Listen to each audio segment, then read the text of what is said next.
जय जय श्री राधे। गीता अध्याय 2 श्लोक 18। अंतवंत इमे देहान्यत्यस्योक्तः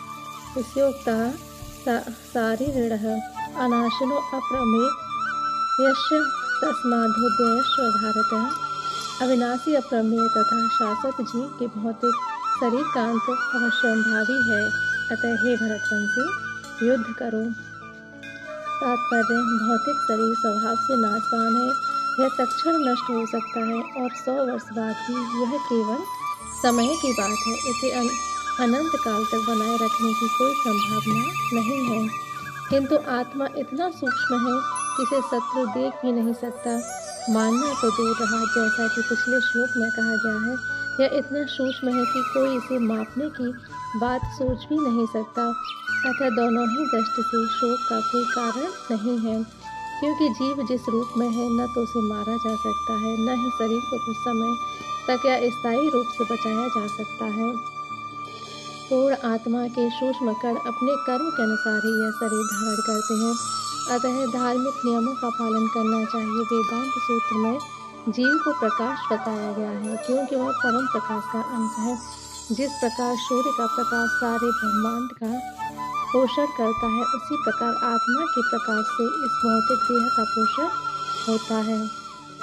जैसे ही आत्मा इस भौतिक शरीर से बाहर निकल जाता है, शरीर सड़ने लगता है, तथा आत्मा ही शरीर का पोषक है। शरीर अपने आप में महत्वहीन है, इसलिए अर्जुन को उपदेश दिया गया कि वह युद्ध करे और भौतिक शारीरिक कारणों से धर्म की बलि न होने दे। श्लोक 19। य एनं वेत्ति हन्तारं यस्येनं मन्यते हतम् उभौ तो न विजानीतो नायं हन्ति न हन्यते। जो इस जीवात्मा को मारने वाला समझता है तथा जो इसे मरा हुआ समझता है, वे दोनों ही अज्ञानी हैं, क्योंकि आत्मा न तो मारता है और न मारा जाता है।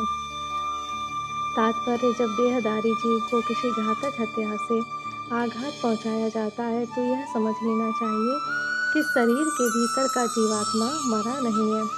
आत्मा इतना सूक्ष्म है कि इसे किसी तरह के भौतिक हथियार से मारा जाना असंभव है।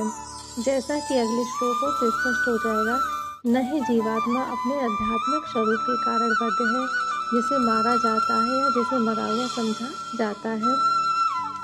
वह केवल शरीर होता है, किंतु इसका तात्पर्य शरीर के वध को प्रोत्साहित करना नहीं है। वैदिक आदेश है मां हिंस्यात् सर्वभूतानि, किसी भी जीव की हिंसा न करो। न ही जीवात्मा अवध है का अर्थ यह है कि पशु हिंसा को प्रोत्साहन दिया जाए। किसी भी जीव के शरीर की अन्य अधिकार हत्या करना निंद्य है और राज्य तथा भगवत विधान के द्वारा दंडनीय है। किंतु अर्जुन को तो धर्म के नियमानुसार मानने के लिए नियुक्त किया जा रहा था, किसी पागल पर वश नहीं।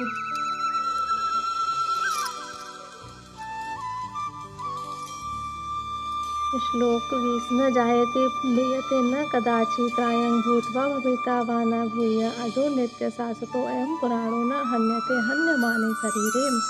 आत्मा के लिए किसी भी काल में न तो जन्म है न मृत्यु, वह न तो कभी जन्मा है न जन्म लेता और न जन्म लेगा। वह अजन्मा नित्य शाश्वत तथा पुरातन है। शरीर के मारे जाने पर वह मारा नहीं जाता।